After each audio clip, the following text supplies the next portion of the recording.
The galactic core shimmered with indifferent brilliance as the Confederation Council convened to discuss the latest human complaint, another in what many considered a list of trivial grievances.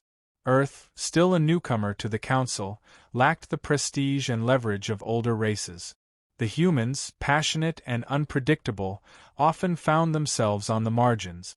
But this time was different. This time, their complaint was laced with ash and blood. This time, it was about children.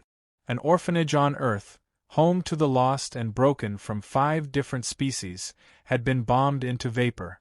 No warning. No claim of responsibility. Just fire, silence, and screams. Earth's ambassador stood among the indifferent. He played the transmission. Not the one scrubbed for committee. No, this was the raw, real feed. Screams of children. A human nurse screaming for help in 3 alien dialects. The sky splitting in 2. Then static. The chamber fell silent for the first time in a century. But silence was not action. Silence was never justice. The motion for investigation was delayed, then dismissed. Unconfirmed act of war. Possible terrorist faction. Tragic, but unverified. Earth walked out of the chamber, and the lights dimmed behind them. On Earth, the orphanage had been called Haven's Reach. It was nestled between the Arctic cliffs and the shimmering northern lights. The children, orphans of war, genocide, plague, had found peace there. Not just humans, but children with tails, feathers, transparent eyes, gills. They played, learned, and dreamed together. Caretakers were war veterans, AI guardians, and teachers who believed in unity. One caretaker, Captain Elias Ward, had fought in 3 border skirmishes before dedicating his life to these children. He'd buried too many already. The day the sky burned, he died with a photo album in his arms, shielding 2 avian twins who called him father. The news broke across human space in hours. Civilians mourned. Veterans clenched their fists. The Defense Ministry moved quickly, reviewing scans and identifying a possible source. An orbital weapons platform used by the Valkyrie Combine, supposedly decommissioned. A coalition of alien governments called the evidence fabricated. The attack was labeled an error. The Combine offered reparations. Coins for ash. Earth refused. Protests erupted across human colonies. "You kill our young," one banner read, "and call it a misfire?" The Security Council convened. Intelligence agencies pointed fingers. The name of the responsible warlord was redacted, sealed under diplomatic immunity. That night, the file was accessed by one person. No authorization. No record. Only one entry remained in the log. Classified Asset Reactivation Protocol, initiated. Hidden under Siberian ice, beneath an abandoned Cold War fortress, lay a vault. A door that hadn't opened in 2 decades now did. Lights flickered. Breath crystallized. Inside sat a solitary figure, motionless, cross-legged, eyes closed. The door's hiss was the first sound heard in years. No restraints. No guards. Only a quiet voice over the intercom. "They bombed the orphanage. Your leave is over." The figure rose. Male or female, it didn't matter. They wore black fatigues, worn boots, and a blank expression. Scars, old and precise, traced their arms. No one called them by name. Only whispers followed where they went. The Baba Yaga walks again. No briefing. No orders. Only coordinates. The figure walked through corridors of soldiers who dared not speak. High Command watched the security feed. A general muttered, "We said we'd never use them again." Another answered, "They killed children." The argument ended there. Within days, the trail of evidence began to unravel, first digitally, then physically. A warehouse in Signy, 5 caught fire from the inside. Logs vanished. A smuggler's brain uploaded with AI was found fried, his last recorded memory a single line of code, echo for the lost. Infiltration into the Valkyrie network followed. Their command structure collapsed under mysterious death. One by one, senior officers turned up dead. No trace, no motive, no security footage. A data packet was sent anonymously to the Confederation. coordinates, schematics, and a hologram of the destroyed orphanage. Alien media called it human terrorism. They didn't see the pattern. But the humans did. It wasn't random. It was surgical. And it was a message. In the outer reaches, a pirate king once contracted to sell the weapon used on Haven's Reach was found in his private yacht. His crew suffocated, his eyes burnt from the inside. A child's music box played in the background. The transmission was intercepted by 6 races before it was blocked. Played for 8 hours. No one could shut it off. The tune? A lullaby popular in Haven's Reach. Across galactic borders, children whispered stories. If you hurt them, Baba Yaga comes. Not to scare. Not to chase. To end. The Confederation refused to acknowledge the campaign. Human media remained silent. The only official message from Earth was a single sentence delivered by a diplomat to the Varkari Combine. The guilty will not sleep. The figure, now known only through scattered reports, operated with terrifying efficiency. Systems failed before they arrived. Security bots rebooted into loop. No footprints. No residue. Just a coin with the words for the lost. A new crime scene every week. Intelligence agencies of other races attempted capture. Each attempt ended with agents found in fetal positions, babbling about the eyes and the silence. Some never woke up. Back on Earth, a memorial was erected in silence. A wall of names, some not even known, etched in starlight metal. Children came and laid toys. Adults came and wept. Above it all stood a statue, not of a warrior but of a caretaker holding a child. At its base were the words, "Haven's Reach endures." Still, the Council refused to act. Political pressure grew. Some races began negotiating directly with Earth, offering intel, treaties, even reparations. Not out of guilt, but fear. For every assassination, every sabotage, every whispered horror, the shadow of Baba Yaga grew longer. Some began to believe it wasn't a person, but an AI. Others said it was a collective. But only one person knew the truth. The original caretaker, hidden in a secure debriefing bunker, barely alive after the attack. They had seen the figure. One line was all they could say. They were crying not for the kids, for what they were about to do. The moment came when Baba Yaga didn't report back. A signal was lost over the Cuirass belt. Surveillance drones picked up nothing but silence. Then one last image appeared, blurry, low resolution, nearly corrupted. A figure walking through fire. Children's drawings pinned to their armor. A field of enemy corpses. The transmission ended with one line, "Justice is not blind. It remembers." Back on Earth, a final classified file was closed and sealed. Human children slept peacefully under a new orbital shield. And in the dark, something ancient stirred.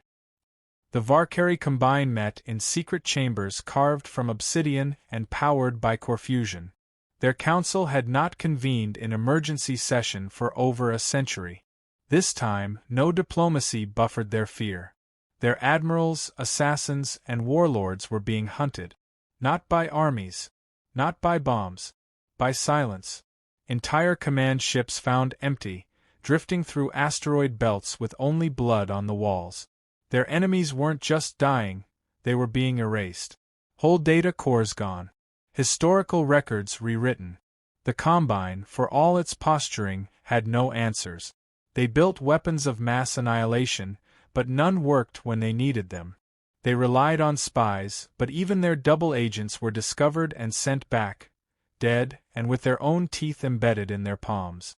The term became forbidden within combined systems.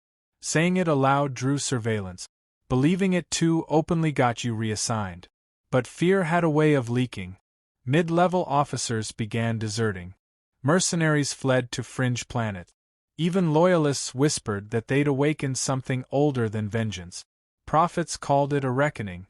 Priests called it divine punishment.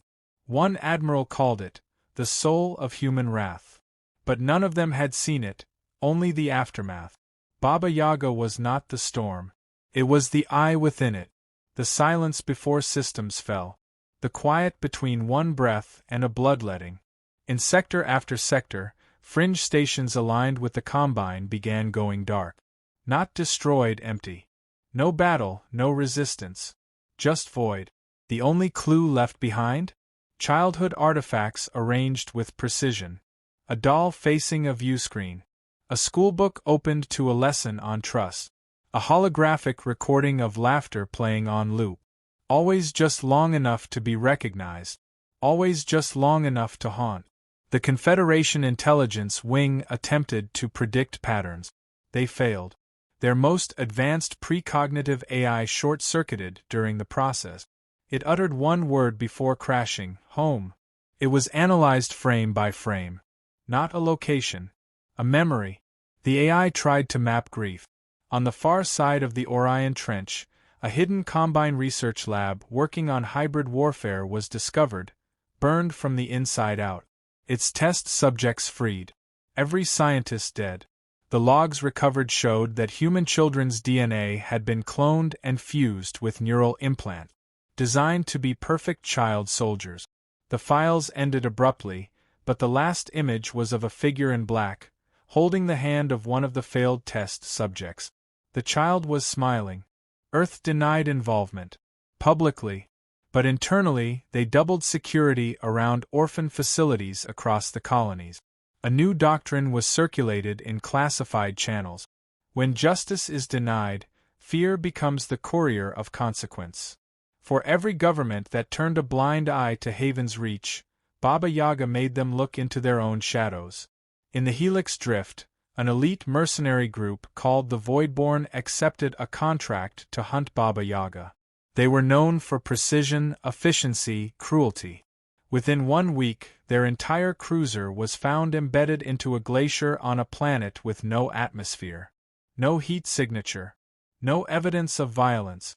Just a single glyph carved into the ice, a child's handprint. The mercenary charter folded the next day. The Combine finally resorted to deploying a memory assassin, a being capable of retroactively altering the minds of entire crews, erasing threats before they became threat. The assassin was found dead inside their own mindscape. Their final mental echo was extracted. It contained only the sound of a child whispering, "I remember." Confederation councils grew tense. Human diplomats were met with hostility, suspicion, even fear. Yet none accused them directly. Earth remained calm. Silent. Its news cycles quiet. No grand speeches. No threats. Just patience. The children of Haven's Reach were being remembered in unexpected ways. Poems spread anonymously in alien forums. Digital graffiti of hand-drawn stars began appearing in cities across the galaxy. "We see you," they read. "They remember you." Baba Yaga was no longer a myth. It had become a symbol. Of the forgotten. Of those who had no voice. Of Wrath Unchained. A coalition formed to stop the assassin. 13 species. Unified under the guise of maintaining galactic peace. They launched Operation Parable, a trap engineered through false intelligence, designed to lure Baba Yaga to a decoy facility posing as a child trafficking ring. Inside was a battalion of enhanced operatives, psychic dampeners, and a singularity bomb. The operation lasted 12 minutes. No survivors. The black box revealed only one moment of contact, a voice whispering, "You cannot fake pain. I know its weight." The facility ceased to exist, atomized to void. The coalition disbanded. Across the galaxy, warlords and slavers began to turn themselves in, not to escape punishment, but to escape Baba Yaga. They admitted to crimes decades old. They offered evidence. They begged for confinement. One warlord even broadcasted a live confession, offering the location of a black site he funded near the Centauri Divide. The broadcast cut off midway. His corpse was found days later, crucified with his own war medals. Earth's Defense Ministry released a singular classified statement to its inner council. It read, "Non-intervention protocol remains in effect. We did not send the storm. It came when justice failed." The Baba Yaga's origin became a mystery even to Earth. Once a singular asset, now possibly a network. Once human, now maybe not. Some believed it had died and been replaced. Others that it had evolved, becoming a myth that others stepped into, like a uniform of vengeance. But the results remained the same. The message unchanged. Children are not collateral. Innocents are not acceptable losses. If you harm them, you will never sleep again. Entire star systems declared neutrality, not against war but against injustice. They declared themselves sanctuaries. Orphanages became temples. Soldiers kneeled before memorials. The Confederation attempted sanctions. No one complied. Too many had lost someone. Too many remembered the silence after the scream. Human colonies grew quieter. Safer. Enemies hesitant to provoke. Human crime dropped across the board. Not out of fear of law enforcement, but because rumors said Baba Yaga had eyes everywhere. They said if a child cried from fear, something in the shadows stirred. Alien journalists began collecting stories. Survivors. Witnesses. Those who saw nothing but lived. Their descriptions varied. Some said it was a man. Others, a woman. Some said they wore a mask. Some said they had no face. But all agreed on one thing, the eyes. Not cruel. Not angry. Just hollow. Like a mirror of your own soul after realizing what you'd done. A combined general defected. She held a press conference. I ordered the strike. I called the orphanage a test case. I thought they were just numbers. I was wrong. She disappeared the next day. Not killed. Vanished. Her memory remained. A hologram of her last words played on repeat in the combined archives. They were just children. The Confederation declared Earth a rogue state. Sanctions followed. Embargoes. Isolation. Earth didn't respond. Not once. Their trade collapsed. Their ships rerouted. Yet, not a single plea for aid came. Because they didn't need allies. They had the myth. And the myth did what no fleet could. It dismantled fear and repurposed it. In a final desperate move, the Combine revealed a child survivor from Haven's reach. Hidden, broken, and Galactic Order 8717 was enacted in secrecy. A universal accord drafted not through trust, but desperation. Its primary clause forbade harm to minors under any circumstance, codified with planetary-level penalties. The consequence wasn't legal, it was existential. Civilizations realized that Baba Yaga had become a law beyond law. It was enforcement by myth, and myth could not be bargained with. At diplomatic tables, empires bowed to an idea, terrified of attracting the gaze of a force no one commanded. It was no longer enough to avoid guilt, they had to avoid implication. Empires reviewed archives centuries old. Crimes buried deep in databanks were unearthed and quietly addressed. Victims compensated. Witnesses protected. Apologies whispered into the void, hoping it would be enough. It rarely was. Entire economies restructured overnight. Slavery outlawed universally. Underground markets collapsed under their own paranoia. New legislation arose not from ethics but from survival. The mere rumor of a child in distress could topple regimes. Colonies installed early warning systems, not for war but to prevent heartbreak. Orphanages became citadels. Cities designed themselves around their protection. Planetary shields rerouted to surround shelters first. Schools embedded emergency teleporters. Those who refused to adapt found themselves ostracized by trade networks, shunned by allies, and, on occasion, empty by dawn. The Krail Dominion, once known for their iron caste hierarchy, abolished their child labor camps in a single cycle. Not out of benevolence, but because their moon fortress vanished without impact debris. Entire supply chains pivoted. Broadcasts shifted tone. Even propaganda spoke with reverence of youth. No longer weapons, no longer burdens, children became sacred. Statues replaced generals. Poems replaced rally cries. And always, at the center of this quiet cultural shift, was fear. On the outer rim of the Talesian expansion zone, a bounty hunter of infamy posted a challenge to Baba Yaga. It was spectacle, broadcast live, monetized with sponsor overlays. He mocked the myth, flaunted weapons of every make. He wore bones on his armor, human, he claimed. Within minutes, his signal distorted. Then cut. The stream returned hours later, but not from him. The camera showed a pile of weapons, arranged in a perfect circle. His helmet rested atop them. Inside, a note carved in bone, not forgotten.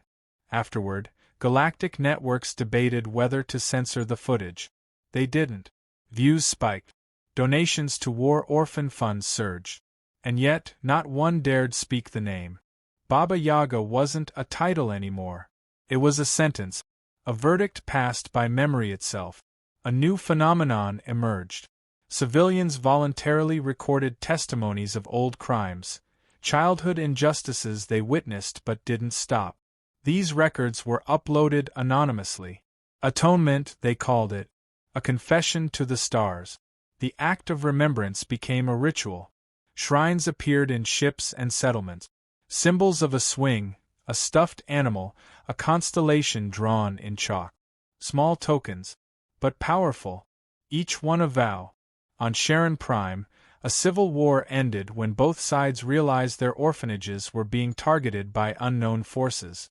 Not harmed, defended. Fortified overnight by hands unseen. Drones disassembled. Weapons found disarmed. Messages painted on walls. No more. The warring factions signed a ceasefire within 3 days. Not out of treaty, out of warning. The Confederation assembled a think tank of historians, psychologists, and anthropologists to understand Baba Yaga's method. They failed. Every theory crumbled under inconsistency. Every profile ended in contradiction. One conclusion emerged unanimously: the myth adapted. It responded not to politics, not to power, but to pain. It evolved from memory. It weaponized regret. The child survivor of Haven's Reach, now a teenager, gave a speech. It wasn't public, but it spread. You cannot build empires on ash and expect flowers to grow. What was taken from us was not just life. It was the belief that someone would care. Baba Yaga exists because that belief died. His words echoed across systems. No government censored them. No official rebuked them. Because they knew, he wasn't speaking to them. He was speaking to the ghosts still watching. The Varkari Combine, fractured and leaderless, tried to surrender. They sent envoys. No reply came. Instead, their capital shipyard turned into a refugee haven overnight. All command logs deleted. All crew absent. Only civilians left behind, untouched. On the bridge, the lights flickered a pattern. Morse code, ancient and human. Do better. At the edge of known space, an archaeological team found what they believed to be the origin site, an old Earth transport vessel long abandoned. Inside, child-sized bunks, scorch marks, a data pad containing a single file, a lullaby. The melody triggered universal translation systems to fail momentarily. An echo of sorrow too pure to interpret. The team left offerings, flowers, toys, tears. Psychic species reported disturbances. Not malevolent, mournful. Empathic beings could feel it, the collective grief of forgotten children given form. They stopped resisting. They joined. They offered their abilities to preserve, to protect. Not as soldiers. As witnesses. They understood what most did not. That the myth wasn't hunting for vengeance. It was planting memory like seeds. On worlds untouched by war, where children laughed without fear, the myth was spoken of in gratitude. Parents taught their children the meaning of justice, not punishment. Peace, not silence. And every so often, a shadow would pass, a flicker in the corner of vision. No threat. Just presence. The galaxy adapted. Not through treaties. Through culture. Through reverence. 1,000,000 languages developed a word for it, the unforgotten. Not just those who died, but those who ensured they mattered. Monuments were built in orbit, unmarked by names, shaped like children holding hands. floating above stars that once knew only conquest. In a forgotten bunker, deep beneath a ruined planet, a child wrote in crayon. A message left alone, surrounded by bones. It said, "I'm not afraid anymore." Beside it, a figure rested. Not breathing. Not alive. Armor etched with stories. A final gesture of peace. The child placed a hand on its chest, and the stars shimmered. Baba Yaga was never seen again. Because it didn't need to be. The galaxy changed. And for the first time in recorded memory, it stayed that way.